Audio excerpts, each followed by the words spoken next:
Good morning and welcome to Better Thyself segment of Dr. Lamba's Awakening Call. The question that arises is, do you respect yourself? Now, this is a loaded question. And by that, I really mean, do you really respect yourself? Or is your self respect only a mark of your selfishness? Normally, people, when they are selfish, self centered, they say they are self respecting. And that's wrong. Everybody is supposed to respect oneself, but they rarely do. By indulging in unethical behavior, they demean themselves. And even if they pose, in reality, they are not respecting themselves, they are condemning themselves. Unfortunately, in this world, everybody is aware of the facts of life. And yet, we indulge in those activities, those actions, which only bring that emotion which is called lower self esteem. We do certain things out of love or by prioritizing others before ourselves, before we are able to make a judgment. And that judgment is always colored by various factors which are not connected with our esteem or self respect. As a matter of fact, when we take any action out of love, out of regard for others, basically not for love, but because of the concept of what people might say, what others would say, what people will think about us. When we love someone, be it your partner, your friend, your family, your mind and heart will always be in conflict in the time of distress. You fight for your loved ones. Your heart will tell you that you need them and they need you is mutual. But still more important is that we are unable to comprehend that the sacrifice they make for us or we make for them is mutual for ourselves, not something to be selfish about. When your partner or your friend or your dear near one sacrifices, goes out of the limb to do it, then the response has to be in deed and in thought. And normally we do things out of love for that person, and at the same time we think that we are doing a great thing. We are not. We are reciprocating the emotion, the feeling, the obligation, and that enhances our self esteem. When we go out of that comfort zone somewhere else and do things about the concept of what people would say, this is expected of us as family members, as friends, as human beings, that lowers our self esteem because that's meant for show. That's meant for extraneous purposes rather than your real emotional needs. And that's where most of you would falter. In most of the situations, we think not with our heart. We say we are thinking with our heart, but we are not. We are thinking with the sense of judgment, which clouds our heart, our mind, and slowly that clouding results in absolute paralysis of the mind. And when the mind is paralyzed, you can be sure, absolutely sure, that you do not have self esteem and self respect, which is your prerogative as a human being. I repeat, self respect is not selfishness. And there's a very thin line between self respect and selfishness. Self respect is respecting yourself as a human being cognizant of your capabilities, and everything they say has a USP, unique selling proposition. So, as a human being, so have you.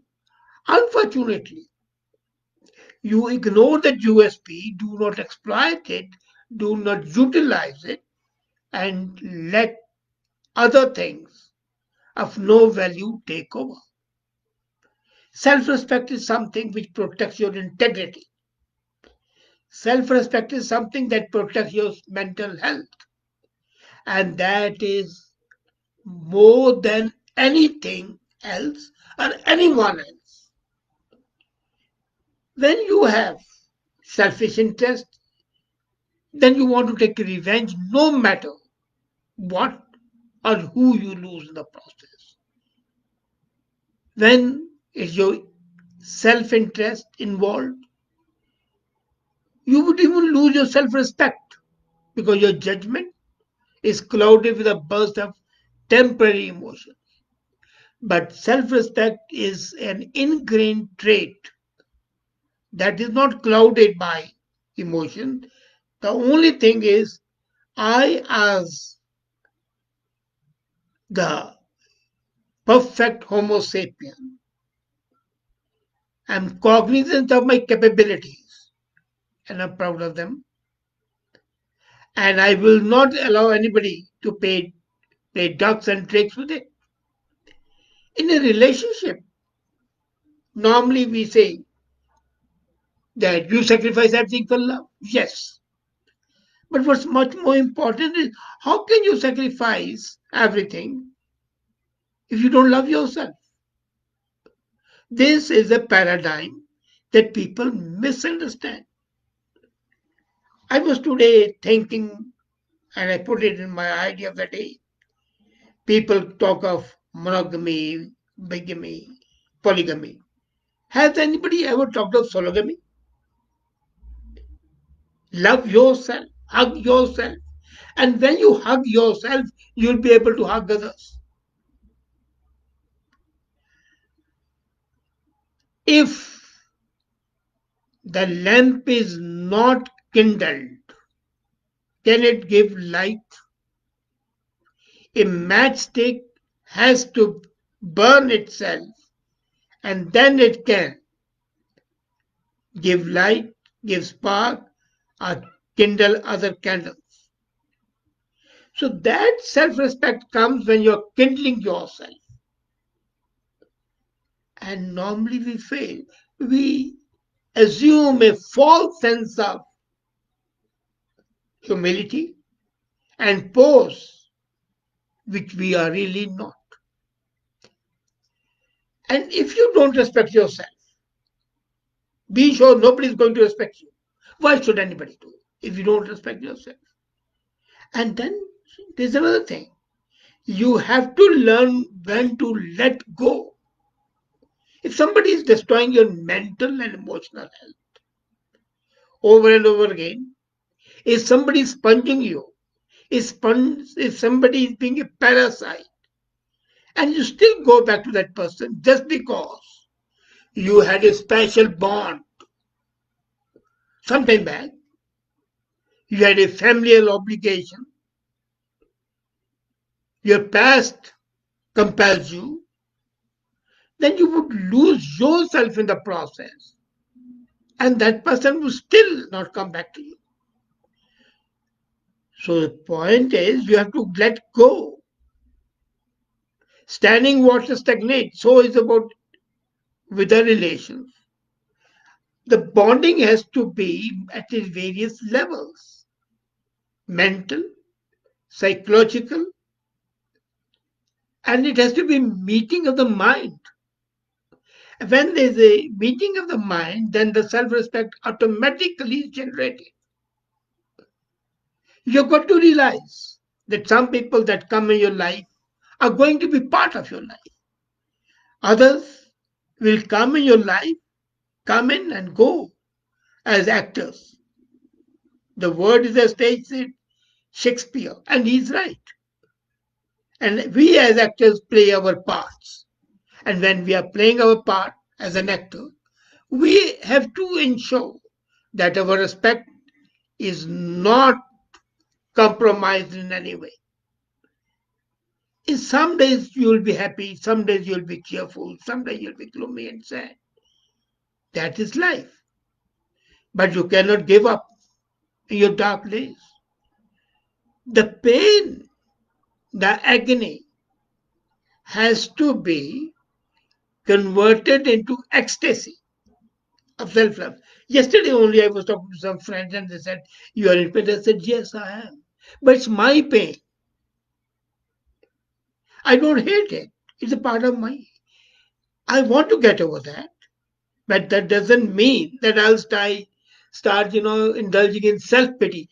Self-pity is something which is enemy of self-respect. The moment you start pitying yourself, you expect other people to pity you. And when you are a pitiable object, should anybody respect you? Why should anybody? And if nobody respects you, you can't respect yourself. It is something, very crucial in your understanding that it your self-respect is dependent on you and also dependent on others. But the motivating factor is you yourself. When you are trying to help others, when you're finding your others, when you are being a mentor to the others, there is a tendency in the people to lose themselves in the process. And that is suicidal. Don't lose yourself in the process of finding others.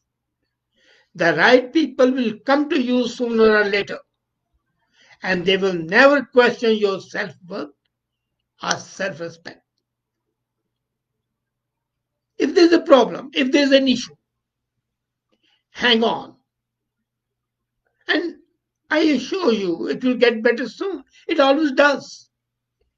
This shall also pass away. Everything in the life is transient in the ultimate analysis. Nothing is eternal. And what we assume will be permanent is not permanent. That is permanent for a certain period of time. Even vast civilizations have been consigned to oblivion. And those civilizations covered eons and eras. So, how can you, in your lifespan of a few years, stretching at the most to a century, hope to be eternal? But in that era, make sure that your self respect is not stultified. What are you if you do not have self respect? And as I said, if you do not have self respect, others will not respect you. Another thing, and that's extremely important, is self respect is not only that you are able to stand out,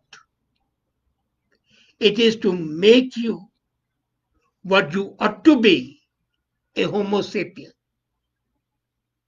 You cannot be creative.